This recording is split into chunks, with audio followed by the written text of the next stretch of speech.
I spent 7 weeks solo traveling across Vietnam, exploring everything from chaotic cities to hidden beach towns. Some places absolutely blew me away, others not so much. So today's video is going to be a little bit different. I will of course share my full itinerary of 7 weeks, but I will also tell you my honest reviews about all the places I visited during my time in Vietnam, what I would skip next time, what I would add, and if you're short on time, I will also give you my top itinerary recommendations for 7, 10, and 14 days of travel in Vietnam. So let's start where it all began, Hanoi.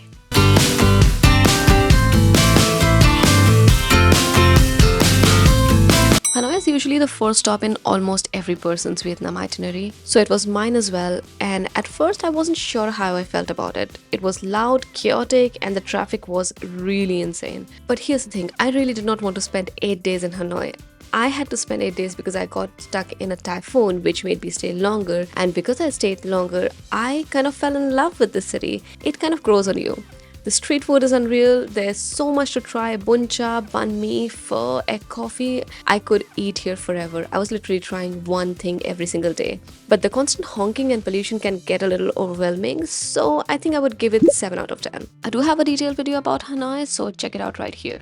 Next stop was Ha Giang, where I went on a 4 days 3 nights Ha Giang loop tour. Ha Giang is my favorite place, and this is hands down the best place I visited in the country. The loop was a mix of pure freedom, adrenaline, and unreal landscapes. Every turn had a new view that made me stop and just take it all in. If you do one thing in Vietnam, this should be it. I would 100% go back and do it all over again and still feel the same. I do have a full Ha Giang loop video which you can find right here, so watch that if you want to know what to expect and how is Ha Giang loop. If you ask me, this place gets 100 out of 10. There's no place that matches this one in Vietnam. From Ha Giang, I took a bus to Sapa and I had really high hopes because everyone raves about Sapa. I had been there before, so this was my second time in Sapa and I wasn't really impressed. But don't get me wrong, the rice terraces are stunning. That part is really beautiful, but the Sapa town itself, it was very overly touristy. And I was constantly approached by vendors trying to sell me things. It felt like over there I was a walking ATM. The first 3 days were a little bit disappointing, but on the last day, I went to this cafe called Sailing Sapa, which is right in the middle of rice terraces. The route is beautiful and the view from that cafe is stunning. I think this was the best part of my all 4 days. And I think if you want to experience Sapa, you really have to go outside of the city. But yeah, I think I would not give it more than 6 out of 10. Now it was time to go a little bit south, and that is why I went to Ninh Binh for 3 days. They call it Halong Bay on land, and it really does feel like another world, just like Jurassic Park. I loved the boat rides and biking through the countryside, but after 2 days, I think I felt like I had seen it all. Ninh Binh is beautiful, but I don't think it needs a lot of days. You can just do it in one day. And because it's so pretty, I would still give it 8 on 10. From Ninh Binh, I took another bus and went to Phong Nha. This place is a dream for adventure lovers. The caves here are massive. And did you know Phong Nha has the largest cave in the world, Sondung Cave? No, I did not go there because to go there you have to get on a waiting list and it's a whole different process. Very expensive and you have to be trained. But if you are into nature and if you like caves, this is going to be so much fun. Phong Nha was totally an offbeat destination because there are not that many people there. I spent 2 days here and I absolutely fell in love with the cave systems. It was stunning. I would definitely give it 9 out of 10 and encourage you to add this in your Vietnam itinerary because this place is crazy. From Phong Nha, I took another bus and I went to explore the central Vietnam, and my first stop there was Hue. And I think Hue is the most underrated city in the country. It surprised me in the best way possible. This city was once the real capital of Vietnam, and the imperial city where you go and visit is like stepping back in time. Ancient gates, crumbling temples, royal palaces that still hold so much history. If you're into culture and history, this is a must visit. And the food, Hue's food is so different and so good. There's something called bun bo hue, which is this spicy flavorful noodle soup, and I would give it 10 on 10. That was fabulous. But let me tell you, Hue gets really hot. It can get up to 40 degrees. I'd initially planned to stay in Hue for 3 days, but it got so hot that I left in 2 days, and that is exactly why I would just give it 9 out of 10. But definitely worth visiting. Now, Da Nang is a city that is loved by a lot of people. And don't get me wrong, it is a great city, but for me, it lacked character. I think the beaches are nice, the city is modern, but it felt too polished and kind of soulless compared to other places. And I also think Da Nang is very commercialized. I would just give it 6 out of 10. But just 40 minutes from Da Nang is Hoi An, which is the most magical place in Vietnam. I loved everything. Cycling through rice fields, trying all the coffee shops, getting clothes tailored, and just wandering around the lantern-lit streets at night. It's touristy, but it still has its charm. And it feels like you have stepped into a different world altogether. I spent 6 days in Hoi An and I was not bored. There's so much to do here. And that is why it would get a 10 on 10. After that, I actually went to a very, very offbeat place that barely any tourists go to or even know about, which is called Quy Nhon. I spent 3 days there, and it is easily one of Vietnam's most underrated destinations.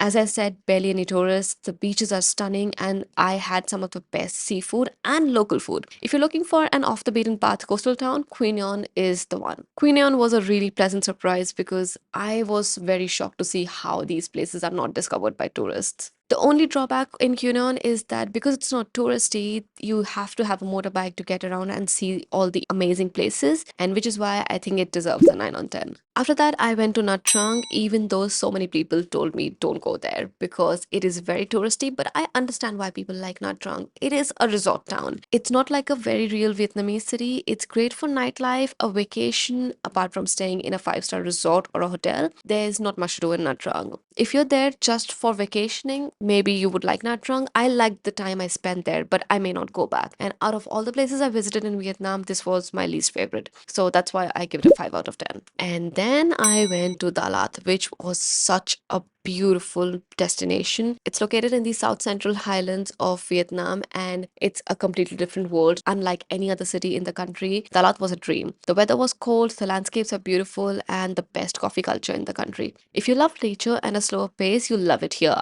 And that's why I give it a 10 on 10. It's my second favorite place in Vietnam. I just uploaded a very detailed Dalat travel video where I show you what I did in the 4 days, so you can check it out right here. And my last stop in Vietnam was the big, busy Ho Chi Minh City, or also known as Saigon. It is totally different from Hanoi. The food scene is amazing, the nightlife is great, the shopping is really great, but the traffic is absolute chaos. I like Ho Chi Minh City, but I think 4 days is a lot of time. I did go on a couple of day tours from Ho Chi Minh City itself, so it's great for just doing day tours to different parts of South Vietnam. But compared to Hanoi, I think I like Hanoi more, so that's why I would give Ho Chi Minh City 6.5. Although both cities are similar, but I just have a higher preference for Hanoi than Ho Chi Minh City. Yeah, if you like Ho Chi Minh City, you could give it a 7. But I think these two are like the biggest cities, and there's a lot more to see in Vietnam than just the big cities. And here's a quick recap of my 7 weeks itinerary. You can pause the video and screenshot this if you're going for such a long time. I think I could have spent longer in Vietnam because there's so much to do and so many things I still haven't seen. But obviously, not everyone goes for such a long time. So if you have less number of days, I have created some alternate itineraries for you. I know a lot of people go there just for 7 days. So if you only have 7 days, I would recommend you to spend your time in one region, either the north or the south. And the reason why is that so you don't spend a lot of time getting between one place to another, because some cities in Vietnam can be pretty far off. Here are two options for North as well as South Vietnam itineraries. My personal favorite is the North, but it's up to you what you choose. If you can add 3 more days, which makes it 10 days, then I think that's the bare minimum time you need to see the best of this country. Even though I think it's still less, but you cannot blame me because I've spent almost 2 months here. For a 10 days itinerary, I think you could easily do Hanoi, Halong Bay, either Hajiang on Sapa, Hoi An, and Ho Chi Minh City. These are the topmost destinations in the country, and I think 10 days is enough to cover it. Now, if you can spend 2 weeks in Vietnam, that would be the ideal time to see the major highlights without rushing through each destination. On my first trip to Vietnam, I spent 3 weeks exploring the places that I mentioned here, but I'm sure it can be done in 2 weeks. And in 14 days, I think you can easily cover Hanoi, Ninh Binh, Halong Bay, and Sapa in the north, Hoi An in the central, and Talat, Phu Quoc, Ho Chi Minh City in the south. And if I were to do this trip one more time, these are the places that I would probably skip or spend less time in. And the top one is that is Nha Trang. I think it's too touristy, overpriced, and lacks authenticity. I have seen Nha Trang. I don't think there's more to it. Next one would be Da Nang. Nice beaches, but I don't think it has the charm I was looking for. I did expect a lot from Da Nang, but I don't think it's one of the places that I would go back to again. And next is Ninh Binh. I know it's a bit surprising that I would not go back to Ninh Binh, but I think I have seen it all. It's beautiful, but you don't need more than just a couple of days here. I've been to Ninh Binh twice, and some of the things I have done twice already, so I don't think I would want to do it 3 times. Next is Sapa. If you're trekking, it's great, but otherwise it felt so commercialized. I don't think I want to spend my money or time there. And again, these are just my opinions. If you love these places, let me know why in the comments. So on my this trip to Vietnam, I found out about some more places that I want to visit on my next trip. Because even after 7 weeks, there are so many places I didn't get to see. These are the top of my list for my next Vietnam trip. Number one is Pulong. I don't think many people have heard of this place, but it is a quieter and more authentic alternative to Sapa. Next would be Cao Bang and Ban Giok waterfall. This place is home to Vietnam's most stunning waterfall, and it lies on the China-Vietnam border. I definitely want to go here. And I recently heard about Dak Lak. It's a hidden gem for nature lovers and local culture, as well as amazing coffee. The best coffee in Vietnam comes from Dak Lak. Next would be Mui Ne. I wanted to go here this time, but I had to skip it because I wanted to spend more time in Dalat. But Mui Ne is famous for its desert-like sand dunes and beaches, and Mekong Delta in southern Vietnam. Okay, I have been to Mekong Delta before, but I think I just scratched the surface here, so I would want to explore more and see what South Vietnam has to offer. And lastly, Halong Bay and Lan Ha Bay. I skipped it this time, but I would love to see these iconic limestone islands, especially the quieter Lan Ha Bay. I've been to Halong Bay before, but I want to do it again.